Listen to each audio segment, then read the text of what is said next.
Welcome to the Deep Dive. Today we're jumping into a really fascinating literary puzzle box. Arturo Pérez-Reverte's 1993 novel, The Club Dumas. This book, it takes us right into well, the pretty shady world of high-end antique book dealing. Think crime, mystery, literary history, and maybe even the devil himself. Yeah, it's quite a mix, and it all centers around Lucas Corso. Right, Corso. He's our main guy. Sort of middle-aged, cynical, definitely morally flexible, you could say. A book hunter, basically. A mercenary of the book world is how he's sometimes described. He knows his stuff, rare documents, authentication. That's his game. And he gets pulled into not one, but two really intriguing jobs at the same time. Exactly.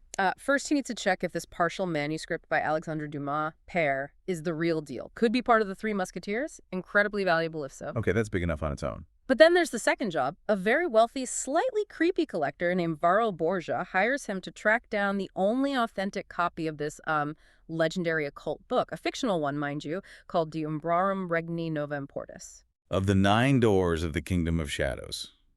Wow. Okay. Yeah. That title definitely sets a tone. It does.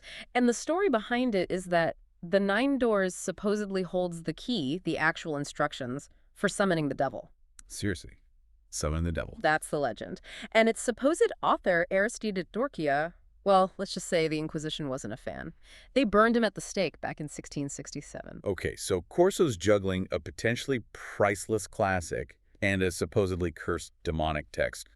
Quite the workload. Precisely. And Borgia throws in a complication right away. There are apparently 3 known copies of the 9 doors, but 2 of them have to be forgeries. Master forgeries, perhaps, but fakes nonetheless. So Corso has to figure out which one is the real deal. That's the mission. Find the authentic 9 doors, and it sends him on this chase across Europe. Madrid, Sintra in Portugal, Paris, Toledo. It sounds like a thriller plot already. It really does. And the book leans into that, Yeah. especially with the Dumas manuscript side of things. This woman, Liana Taylor, first shows up. She was married to the guy who owned the Dumas pages before. Let me guess. She wants them back. Desperately. She tries seducing Corso, tricking him. She even styles herself after Milady de Winter, the big villain from the Three Musketeers. So the book is directly referencing Dumas while Corso is working on a Dumas manuscript. Exactly. It's all about layers of fiction and reality, authenticity and forgery. It's very self-aware. And then there's the other mysterious figure, Irene Adler. Yes. Another literary nod, this time to Sherlock Holmes, a beautiful, enigmatic blonde woman who starts kind of shadowing Corso. She eventually just tells him she's a fallen angel. Just casually drops that into conversation. Pretty much, suggests the devil's agents maybe get their aliases from old detective stories. It adds this surreal, almost playful layer to the danger. So how does Corso actually figure out the 9 doors puzzle with all this going on? Well, he gets some crucial advice from these old book restorers, the Ceniza brothers. They're masters of spotting fakes,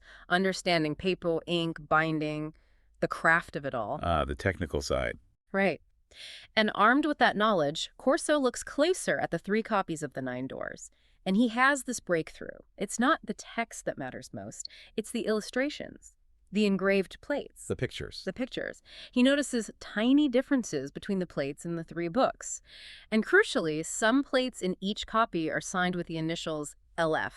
Not the author, Torchi's initials, but someone else's. Oh, who's LF? Lucifer, perhaps, or maybe the engraver. The book hints it's the devil himself, or at least signed in his name.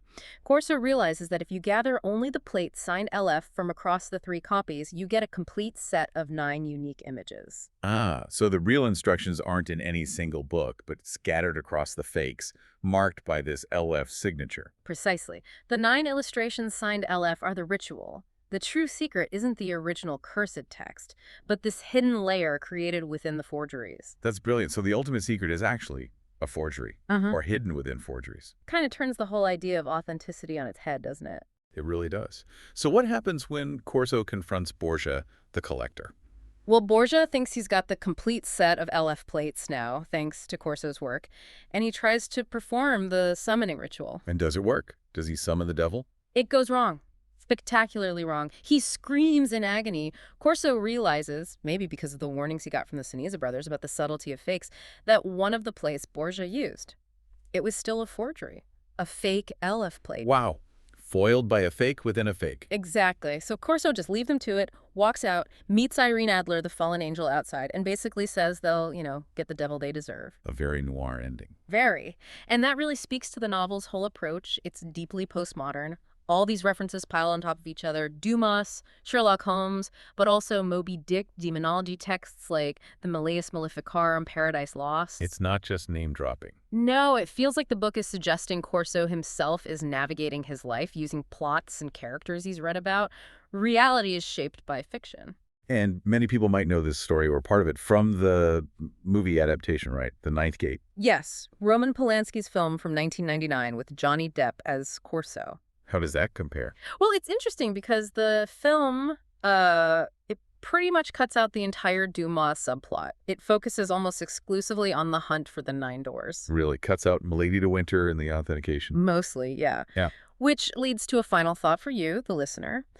The novel, which was nominated for several awards, really seems built on this duality, the fake Dumas versus the fake demonic text. So if the film removes half of that equation, Does it lose something essential? Does stripping away that connection to, popular literature like Dumas change the book's self-aware commentary on texts and value? What does it mean when the ultimate secret, the path to summoning the devil, is found not in the original, but within the deliberate craft of the forger? What's that saying about knowledge itself? Something to think about.